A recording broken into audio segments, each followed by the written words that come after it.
আসসালামু আলাইকুম। প্রিয় দর্শক, অন্য মঞ্চের আলাপ চাইতে আপনাদের সকলকে আমন্ত্রণ জানাচ্ছি। আমাদের সঙ্গে আজ আলোচনার জন্য রয়েছেন এই জগন্নাথ বিশ্ববিদ্যালয়ের শিক্ষক জনাব রাহাত মিনহাজ। রাহাত মিনহাজ এমনিতে গণযোগাযোগ এবং সাংবাদিকতা বিভাগের শিক্ষক।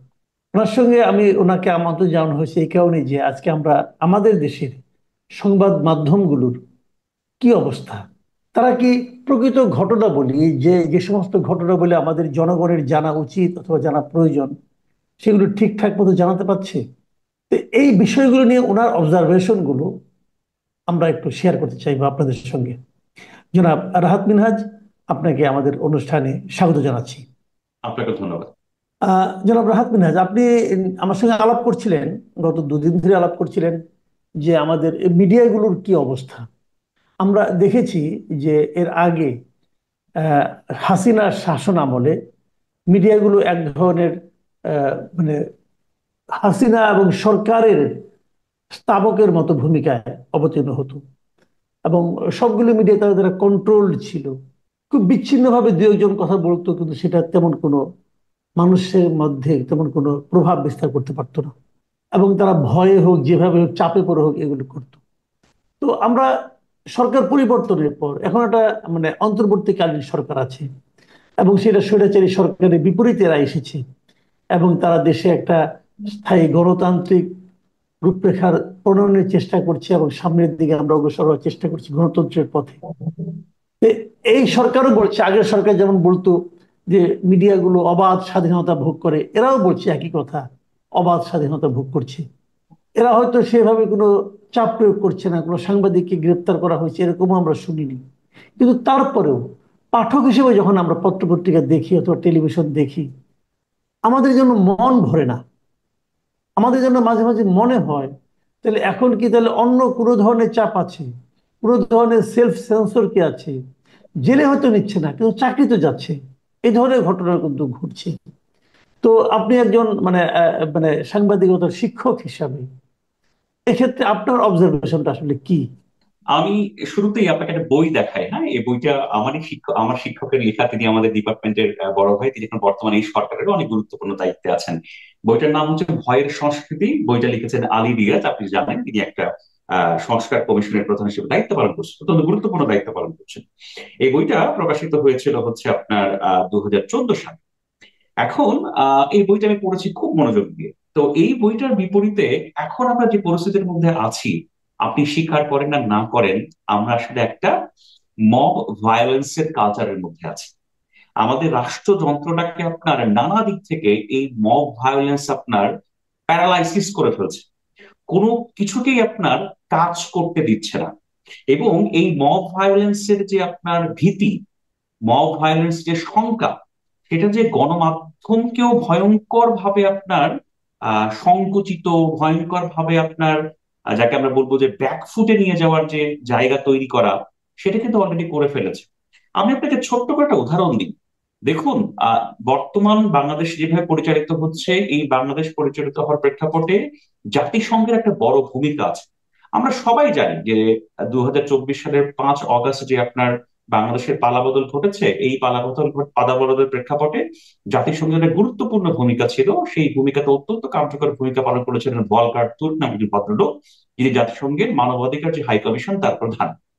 16 তারিখে তিনি এই মানবাধিকার কমিশনের যে একটা সম্মেলন হয়, সেই সম্মেলনের তিনি একটা সামারি তুলে ধরেছেন। সেই সামারিতে তিনি অত্যন্ত গুরুত্বপূর্ণ একটা ভাষণ দিয়েছেন। সেই ভাষণে একটা প্যারায় তিনি বাংলাদেশ সম্পর্কে কয়েকটা কথা বলেছেন। আমি আপনাকে সেই এক প্যারার 3টা ওয়ার্ড আমি আপনাদের সাথে শেয়ার করব।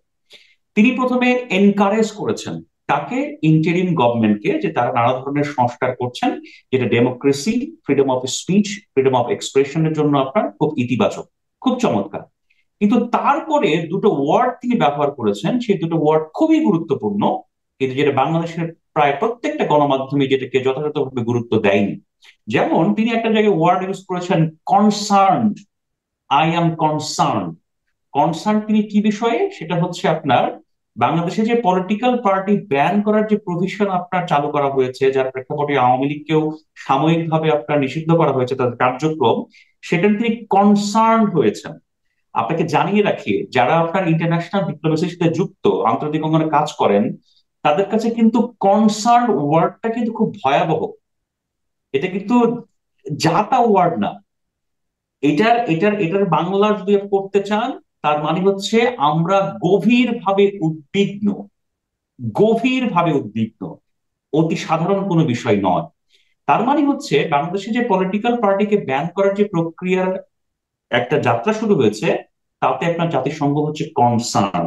সেকেন্ড যে ওয়ার্ডটা ব্যবহার করা আছে ওই প্যারার মধ্যে, সেটাকে বলা হয়েছে আপনার আনডিউলি। আনডিউলি মানে হচ্ছে এই যে প্রক্রিয়াটা করা হয়েছে, এই আনডিউলি প্রক্রিয়াটার সহজ বাংলা হচ্ছে আপনার যথাযথ নয়, বিধিসম্মত নয়, not justified. Which one? Which is যে আপনি একটা পলিটিক্যাল পার্টিকে ব্যান করতে যাচ্ছেন। দেখেন, এত বড় একটা ঘটনা। আমি তারপরের দিন আমার বাসায় বাংলাদেশের দুটো আপনার শীর্ষস্থানীয় পত্রিকা আসে, আমি নাম বলছি না। আমি পত্রিকার পাতা খুঁজে খুঁজে পাগল হয়ে গেছি। ফার্স্ট পেজে কোনো নিউজ নাই, সেকেন্ড পেজে এক কলামে ছোট্ট একটা নিউজ। তারপরে আমি বিভিন্ন অনলাইন খুঁজছি যে কোথায় আমি নিউজটা করবো, শুধুমাত্র কিছু অনলাইনে এই নিউজটা আপনার 8-10 লাইনে আপনার করা হয়েছে। কোনো গুরুত্ব নাই, পোস্ট এডিটোরিয়াল নাই, এটা নিয়ে আলোচনা নাই। কিন্তু বাংলাদেশ নামক রাষ্ট্রের জন্য এটা খুবই গুরুত্বপূর্ণ একটা বিষয়, যেটা আপনার বর্তমান ইন্টারিম গভর্নমেন্টের এগেনস্টে যায়। তো বর্তমান ইন্টারিম গভর্নমেন্টের এগেনস্টে যায় এমন সংবাদ শুধুমাত্র ইন্টারিম গভর্নমেন্টের এগেনস্টে যায় বলে জাতিসংঘ থেকে কনসার্ন প্রকাশ করা একটা বিষয় বাংলাদেশের গণমাধ্যম প্রকাশ করছে না, বাংলাদেশের গণমাধ্যম পাত্তা দিচ্ছে না। এর চাইতে হতাশার, এর চাইতে বেদনার আর কি হতে পারে? আমি ধরেন খুব সাধারণ সামান্য একজন পাঠক হিসেবে বাংলাদেশের গণমাধ্যম যে এত গুরুত্বপূর্ণ একটা বিষয়টাকে আপনার এড়িয়ে গেছে, বা বাংলাদেশের গণমাধ্যম যে এত গুরুত্বপূর্ণ বিষয়কে পাত্তা দেয়নি, বা বাংলাদেশের গণমাধ্যম যে এত গুরুত্বপূর্ণ বিষয়কে আপনার হাইলাইট করতে পারেনি, এটাকে আমি মনে করি বাংলাদেশের গণমাধ্যমের স্বাধীনতার ক্ষেত্রে অনেক বড় একটা বাধা বা বড় একটা উদাহরণ। আপনার এবং কি মনে হয় কেন, কেন এগুলি আপনার এটাকে আপনার অতটা গুরুত্ব কম দেওয়া হলো, অথবা প্রকাশ করা হলো না কেন? আমি অবশ্য দু একটা পত্রিকা পেয়েছি অনলাইনে, কিন্তু আপনি তারপরে যখন আপনি বললেন, তো আপনার কাছে এটা কেন মনে হচ্ছে যে এই গণমাধ্যমগুলো কেন এটা প্রচারে একটু দ্বিধাগ্রস্ত ছিল? আমি আপনাকে দুটো কারণ বলি। দেখেন, গণমাধ্যমের স্বাধীনতা সংকুচিত হয়ে হচ্ছে মোটা দাগে দুই ধরনের অ্যাক্টরস এর দ্বারা। একটাকে বলা হয় স্টেট অ্যাক্টরস, একটাকে বলা হয় নন স্টেট অ্যাক্টরস। ওকে। এখন দেখেন, বাংলাদেশে একটা খুবই খুবই একটা খুব খারাপ ঘটনা ঘটেছে, যে 5 আগস্টের অভ্যুত্থানের পরে যে আপনার গভর্নমেন্ট বাংলাদেশে আপনার ক্ষমতা নিয়েছে, যারা দায়িত্ব পেয়েছেন একটা হিউজ পপুলার সাপোর্ট নিয়ে, বাংলাদেশের বেশিরভাগ প্রতিষ্ঠিত গণমাধ্যম তাদেরকে আমার কাছে মনে হয়েছে অনেকে একটা ফ্রি চেক দিয়ে দিয়েছে। মানে ব্যাপারটা এরকম, গণমাধ্যম নিজের থেকে বলতে শুরু করেছে বা প্রকাশ করতে শুরু করেছে যে I am part of you, I am part of your government, something like that. যেটা যেটা কখনোই কোনো গণমাধ্যমের পক্ষে করা সমীচীন নয়। আমি নাম নিচ্ছি না, আপনি খেয়াল করলেই বুঝতে পারবেন, নাম্বার ওয়ান। আর এটা হচ্ছে যখন ধরেন একজন গুরুত্বপূর্ণ ব্যক্তি, অধ্যাপক প্রফেসর ডক্টর মোহাম্মদ ইউনূস, বাংলাদেশের অত্যন্ত আলোকিত একজন ব্যক্তি, হ্যাঁ, তিনি যখন দায়িত্ব নিয়েছেন, ওকে, আপনাকে সাপোর্ট করতেই পারেন। কিন্তু তার গভর্নমেন্ট যখন আপনার এই দেশের মানুষের স্বার্থ বিরোধী যখন কাজ করছেন, একের পর এক আপনার কাজ করছেন, যেটা হচ্ছে তার, যেটাকে আমরা বলি যে কনফ্লিক্ট অফ ইন্টারেস্ট, সেই কাজগুলো করে যাচ্ছেন, আপনি যদি সেই বিষয়গুলোকে তুলে না ধরেন, তাহলে তো আপনি গণমাধ্যম হিসেবে যথাযথ দায়িত্ব পালন করছেন না। আমার কাছে মনে হয় স্টেট অ্যাক্টরস, যারা স্টেটের প্রধান নির্বাহী যিনি, তার দিক থেকে গণমাধ্যমগুলো হয় কোনো কারণে তার প্রতি অন্ধ আনুগত্য প্রকাশ করছেন, অথবা ভীতির কোনো ব্যাপার আছে। আর এই ভীতির ব্যাপারের সাথে একটা দ্বিতীয় জিনিসটা যুক্ত, যাকে আমি বলছি নন স্টেট অ্যাক্টর, সেটা হচ্ছে মব ভায়োলেন্স। আপনি জানেন 5 আগস্টের পরে বাংলাদেশের বিভিন্ন গণমাধ্যম কিভাবে আপনার মব ভায়োলেন্সের শিকার হয়েছে। গণমাধ্যমের সামনে জিয়াফত হয়েছে, গণমাধ্যমকে উড়িয়ে দেওয়ার, গুড়িয়ে দেওয়ার, ভেঙে দেওয়ার আপনার ঘোষণা দেওয়া হয়েছে দেশ থেকে, দেশের বাইরে থেকে। কিছু কিছু গণমাধ্যমের অফিসে যে আপনার সাংবাদিককে চাকরিচ্যুত করতে বাধ্য করা হয়েছে। এটা তো আমাদের দেশে ঘটেছে। আর বিপরীতে কি ঘটেছে? বিপরীতে ঘটেছে যে স্টেট আপনার চুপচাপ বসে থেকে দেখেছে আপনি সেগুলো। আপনি এটা ঠিক বলেছেন, আপনার সঙ্গে আমি একমত। একমত কেন? এই কারণে আমি নিজেও খেয়াল করেছি যে আপনি দেখবেন যে অনেকগুলো গণমাধ্যমে, পত্রিকায়, টেলিভিশনে, পত্রিকার সম্পাদক চেঞ্জ হয়ে গেছে এই সময়। এবং এবং খুব দলীয় লোকজন যে সম্পাদকের চেয়ারে যে বসে পড়েছে রাতারাতি কোনো কারণ ছাড়াই। এবং এই সবগুলো লোককে আমরা চিনি। টেলিভিশনে হেড অফ নিউজ পদে যে দলীয় লোককে বসানো হয়েছে আগের লোককে তাড়িয়ে দিয়ে। তো এটা তো আসলে চট দখলের মতোই। অন্য কোনো সেক্টরে, গণমাধ্যমের বাইরে অন্য কোনো সেক্টরে, অন্য কোনো ব্যবসা প্রতিষ্ঠানে কি এ ধরনের ঘটনা ঘটেছে আপনার জানা মতে, যে যতটা নাকি গণমাধ্যমে হয়েছে? না, কিছু কিছু জায়গায় তো ঘটেছে। যেমন ধরেন আমি আমি একজন খুব সামান্য শিক্ষক, শিক্ষাঙ্গনে তেমন ঘটনা ঘটেছে। ধরেন 5 আগস্টের পরে বাংলাদেশের বিভিন্ন স্কুল কলেজে শিক্ষকদেরকে যেভাবে অপমান, অপদস্থ এবং লাঞ্ছিত করা হয়েছে, এটা পৃথিবীতে বিরল। এটা বাংলাদেশ না, পৃথিবীতে বিরল। এমন এমন ধরেন আমি আমি আমি- আম- ধরেন আমি পড়াতে যাই, আমি ইউনিভার্সিটিতে পড়াই। এখন ধরেন আমার শিক্ষার্থীরা আমাকে ধরেন জোর করে বললো আপনি পদত্যাগ করেন, আপনি স্বৈরাচারের দোসর, আমার জুতা দিয়ে মারতেছে, আমার ধরেন নানাভাবে অপমান করছে। তো একজন শিক্ষক হিসেবে এই লাঞ্ছনা বা এই বঞ্চনার চাইতে কষ্ট করার কি হতে পারে? এটা তো ঘটেছে শিক্ষাঙ্গনে। আমি ছোট্ট একটা আপনাকে উদাহরণ বলি, দেখেন গণমাধ্যমকে কেন দখল করা প্রয়োজন, বা গণমাধ্যমের উপর কেন আপনার রাষ্ট্রযন্ত্র, স্টেট অ্যাক্টর বা নন স্টেট অ্যাক্টর আপনার বেশি করে আপনার প্রভাব বিস্তার করে, তার একটা কারণ আছে। কারণ হচ্ছে গণমাধ্যমের একটা প্রভাব ও ক্ষমতা আছে। গণমাধ্যম মানুষকে প্রভাবিত করতে পারে, ইনফ্লুয়েন্স করতে পারে। সেজন্য যারা আপনার ক্ষমতায় থাকে, পাওয়ারে থাকে, তাদের প্রধান কাজ থাকে হচ্ছে এরকম, যে গণমাধ্যমকে কন্ট্রোল করো, ক্যাপচার করো, যাতে সেখানে কোনো কিছু লিখা না হয়। বিপরীতে কি লেখা হয়? বিপরীতে সেটা লেখা হয় যেটা আপনার রাষ্ট্রযন্ত্রকে বা যারা আপনার পাওয়ারফুল আছে তাদেরকে এন্ডোর্স করে। আমি একটা ছোট একটা উদাহরণ নিই। দেখেন আমি আমি একটু পড়াশোনা করি। এই পড়াশোনা করার প্রেক্ষাপটে সাংবাদিকতা একটা টার্ম আছে, হ্যাঁ।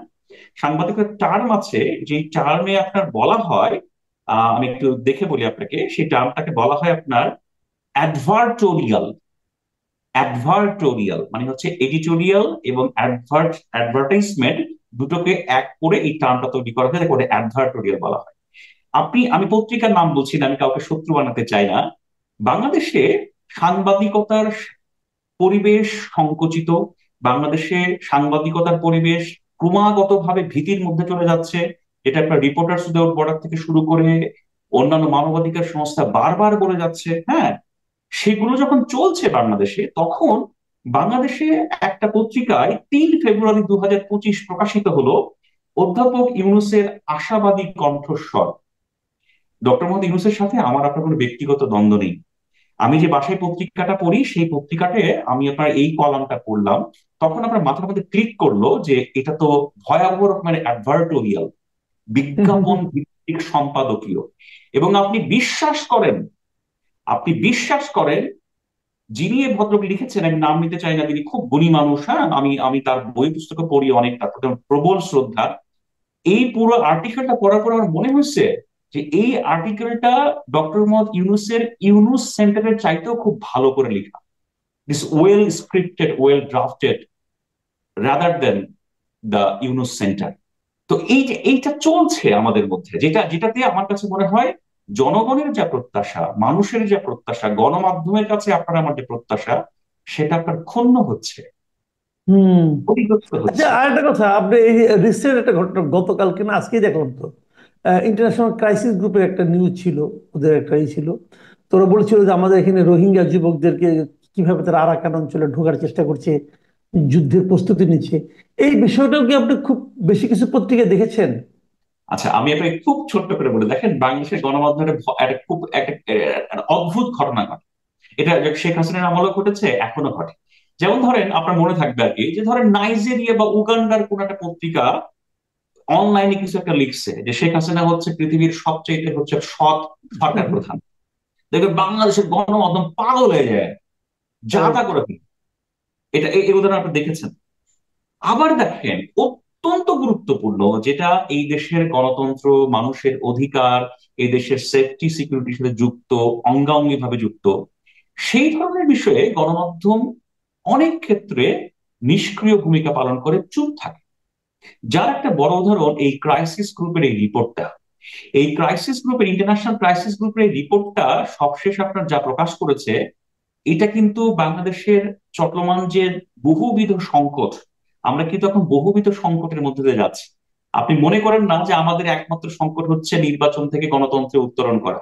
আমাদের কিন্তু বহুবিধ সংকটের মধ্যে আমরা যাচ্ছি, তার অন্যতম ইকোনমির অবস্থা যা তা। আপনি যেখানে আজকে আমি আপনার সাথে কথা বলতেছি, যারা আপনার ইকোনমিক রিফর্ম কমিশনের আপনার 3 জন সদস্য ছিলেন, তারা এই বাজেটকে ভয়ঙ্কর রকম বাজে বাজেট বলছেন, যারা সরকারের হয়ে কাজ করেছেন, ডক্টর দেবপ্রিয় ভট্টাচার্য সহ। এবং আমাদের চারপাশে যে হচ্ছে আপনার দেশগুলো আছে, তারা কিন্তু এখন হস্টাইল।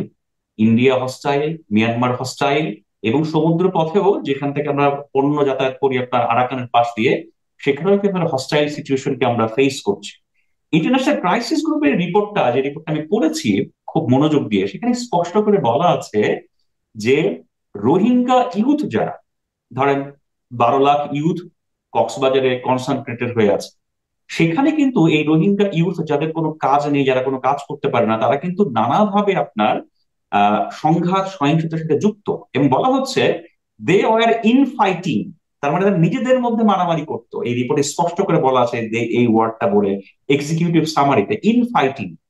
এখন বলছে এই ইন ফাইটিংটা আপনার একটা শিফট হয়েছে। কি শিফট হয়েছে? যখন আপনার আরাকান আর্মি, যারা মূলত বৌদ্ধ, তারা যখন আপনার পুরো আরাকান স্টেটের দখল নিয়েছে, এখন এই রোহিঙ্গা জনগোষ্ঠী, রোহিঙ্গা ইউথ, যারা নিজেদের মধ্যে ইনফাইটিং করত, তারা এখন সংগঠিত হচ্ছে, সংগঠিত হয়েছে, অথবা মিলিটারাইজ যাকে বলি আমরা, নানাভাবে আপনার সামরিকায়ন তাদের মধ্যে ঘটছে, এবং তারা আরাকান আর্মির সাথে ফাইট করার জন্য আপনার প্রস্তুতি নিয়েছে অথবা নিচ্ছে। এটাকে ইন্টারন্যাশনাল ক্রাইসিস গ্রুপ আমাদের এই জিও পলিটিক্যাল যে সিচুয়েশন, এই সিচুয়েশনের একটা বড় ধরনের আপনার ঘটনা হিসেবে উল্লেখ করছে।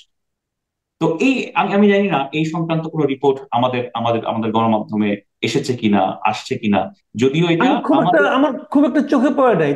তাহলে কি মানে কি গণমাধ্যমে কি আপনি আপনার ভাষায় যে সংবাদ মানে কি গুম হয়ে যাচ্ছে?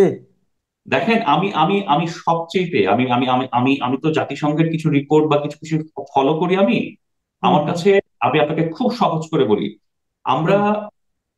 5 অগাস্টের পরে আমাদের দেশে একটা ভয়ঙ্কর রকমের, হ্যাঁ ইন্ডিয়া ডেফিনেটলি নানাভাবে অপপ্রচার চালিয়েছে, এখনো চালাচ্ছে আর কি, হ্যাঁ। আমরা হুম। গণমাধ্যম নিয়ে অনেক সোচ্চার যে সঠিক তথ্য আসতে হতে হবে, এই করতে হবে, সেই করতে হবে। কিন্তু বর্তমান ইন্টারিম গভর্নমেন্টের আমলে দুটো অতি গুরুত্বপূর্ণ সংবাদকে গুম করা হয়েছে। দুটো। একটা কবেকার, একটা হচ্ছে 25 মে 2025, যেটা আপনার ঘটেছিল হচ্ছে যশোরের অভয়নগরে মাতুয়া সম্প্রদায়ের গ্রামে আগুন দেওয়ার ঘটনা। এই ঘটনাটা প্রথম ব্রেক করে বিবিসি, যেখানে আপনার বারোদা হিন্দু পাড়ায় 18টা বাড়ি অগ্নিসংযোগ, লুটপাট এবং ভাঙচুর করা হয়। বাংলাদেশের কোনো গণমাধ্যম সাহস পায়নি এই নিউজ করতে। That was factual, that was real event. Hmm, কিন্তু হুম। বাংলাদেশের কোনো গণমাধ্যম এই নিউজটা করতে পারেনি, আর দ্বিতীয়টা? সাহস পায়নি অথবা করেনি। নাম্বার টু, আমার কাছে মনে হয় বাংলাদেশের এই ইন্টারিম গভর্নমেন্টের আমলে আরেকটা সংবাদ গুম হয়েছে। সেটা হচ্ছে জাতিসংঘের এই কনসার্ন। আপনি বিশ্বাস করেন, আমি এই কথা বলতেছি, হয়তো আপনাকেও আওয়ামী লীগের দোষর বলবে, আমাকেও বলবে, হ্যাঁ, হয়তো আরো গালিগালাজ করবে, জানি না, হয়তো আপনার আমার উপর কোনো বিপদও আসতে পারে। কিন্তু বিশ্বাস করেন, জাতিসংঘের এই প্রতিবেদন, অর্থাৎ ভলকার তুর্কের এই রিপোর্ট, এই কনসার্ন বাংলাদেশের রাষ্ট্রের জন্য খুবই গুরুত্বপূর্ণ। কিন্তু সেটা শুধুমাত্র আপনার ইন্টারিম গভর্নমেন্টের এগেনস্টে যায় বলে, ইন্টারিম গভর্নমেন্টের আপনার বিরুদ্ধে যায় বলে বাংলাদেশের গণমাধ্যম এটাকে অলমোস্ট গুম করে দিয়েছে।